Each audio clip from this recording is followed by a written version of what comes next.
안녕하세요. 자산 인사이드입니다. 평소 알고 싶었던 지역의 입지, 교통, 많은 분들이 관심 있는 부동산까지 자산 인사이드가 함께하겠습니다. 17번째 지역은 관악구입니다. 조선시대에는 신림동, 봉천동은 경기도 시흥현, 남현동은 경기도 과천현이었습니다. 1914년 과천군이 시흥군에 병합되어 동면, 신동면에 소속되었고 1963년 시흥군에서 서울특별시 영등포구로 편입되었으며 1973년 영등포구에서 관악구로 분구되었습니다. 1980년 북부지역을 동작구로 분구되고 방배동과 동작동 일부를 강남구에 넘겨준 후 신림본동 1-13동, 봉천본동 1-11동, 남현동 등 27개 동으로 유지되어 왔다가 2008년 행정구역 개편에 따라 21개 행정동으로 개편되었습니다. 관악구는 서울특별시의 남부에 위치한 자치구로서 북으로는 동작구, 동으로는 서초구, 남으로는 관악산을 경계로 경기도 안양시, 과천시, 서로는 금천구와 구로구, 영등포구에 접합니다. 지리적 이점으로 서남권, 동남권 이동이 용이하며 강남 순환로가 개통되어 동남권 이동이 수월해졌으며 삼막사 쪽으로 이어지는 고속도로로 판교, 성남, 분당, 인천 간 이동이 매우 좋습니다. 현재는 신림봉천 터널이 공사 중이며 2026년 개통 예정입니다. 2호선만 있던 관악구는 2022년 신림선이 개통되어 지나게 되었습니다. 서부선, 난곡선 등이 개통 예정이며 전부개통 시 기존의 동남, 서남권과 더불어 강북권 대중교통 이용이 매우 수월해질 전망입니다. 현재 관악구 중심인 봉천지역 서울대 입구역 기준 지하철 2호선으로 강남역은 14분, 삼성역은 20분 소요되며 서부선이 개통되면 여의도 한국거래소까지 14분 소요 예상되어 서울 3대 업무지역 중 2곳이 출퇴근 15분권에 놓이게 됩니다. 서울 지하철 2호선이 남부순환로를 따라 관악구 내 구로 디지털 단지역에서 사당역까지 동서를 지나고 서울 경전철 신림선이 서쪽 남북을 지납니다. 관악구의 지형적 특성과 남부순환로의 교통정체, 버스 중앙차선의 부재로 지하철 이용률이 압도적으로 높습니다.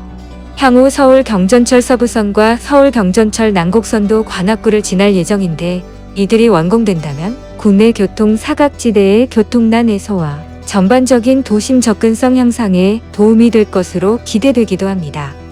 관악구, 북부 4개 지역, 성현, 청림, 은천, 보라매동은 서울 지하철 7호선을 이용하는 경우가 많습니다.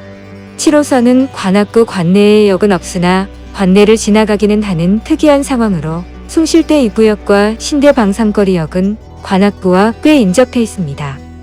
서울 지하철 4호선은 관악구를 지나가기도 하는데 사당역이 남현동에 붙어 있고 신대방역과 남태령역의 몇몇 출구도 관악구에 속해 있기 때문입니다. 관악구의 중심 상권은 대부분 남부순환로를 따라 이어진 2호선 역 주변에 존재합니다. 전국 2021년 매출탑 100상권 중 서울대 입구역이 전국 15위, 신대방역 북부 전국 43회, 사당역 전국 61위, 신림역 전국 79위를 차지하기도 했습니다.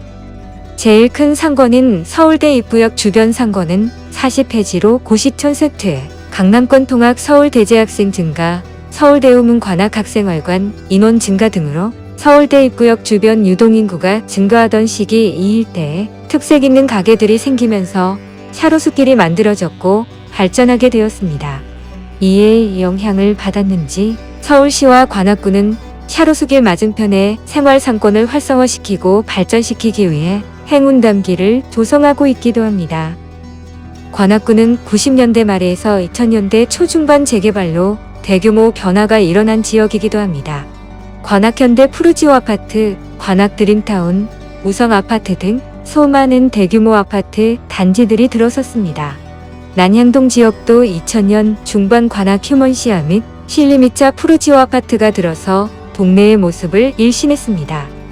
현재는 강남 접근성이 워낙 좋고 여의도로의 접근성도 좋아져 재평가받고 있는 지역이기도 한데 경전철 3개 노선이 들어서며 강동구, 마포구, 용산구, 성동구와 함께 강남 지역을 둘러싸고 있는 또 하나의 지역으로 인식되어 인서울 바람 최대의 수혜지로 위상이 급격히 높아져 부동산 투자 열기가 매우 뜨겁기도 합니다. 주변 급매 아파트를 보겠습니다. 신림동 건영 1차 아파트 30평형 저층 매물이 6억 5천만 원입니다. 1984년 입주한 492세대의 아파트입니다. 입주한 지 만 37년이 경과하여 아파트가 노후화된 가운데 최고 층수 12층의 중층 아파트로 지어졌고 용적률이 200%가 넘어 대지 지분이 적은 관계로 재건축 추진 시 사업성이 높지 않은 아파트입니다. 하지만 2015년 정밀안전진단에서 D등급을 받고 2020년 11월 조합 창립 총회를 한 후 약 20여일 만인 2020년 12월 조합 설립 인가가 난 아파트이기도 합니다. 신림동 신림동부 아파트 26평 고층 매물이 6억 5천만 원입니다. 1993년식 592세대 총설계동으로 되어 있습니다. 신림초등학교 배정이며 서원역이 도보 10분 거리에 있습니다. 도림천과 상권이 근처에 있어서 신혼부부에게 좋은 아파트입니다. 봉천동 관아구성 아파트 32평 고층 매물이 8억입니다. 2000년식 1597세대 총 8개동 아파트입니다. 봉천 초등학교 배정으로 도보 15분 거리입니다. 봉천 7-1구역으로서 해당 구역 전체가 국공유지였습니다. 그러다 보니 임대 가구 비율이 높은 아파트였습니다. 재개발 구역 지정이 1973년으로 20년 만에 사업 속도가 낮고 6년 후인 2000년에 입주해 성공한 아파트이기도 합니다. 이상 관악구 입지 분석과 주변 KBC 세보다 저렴한 급매 아파트에 대해 알아보았습니다. 만족하셨다면 구독, 좋아요 부탁드립니다. 시청해주셔서 감사합니다. 다음 지역에서 다시 인사드리겠습니다. 자산 인사이드였습니다.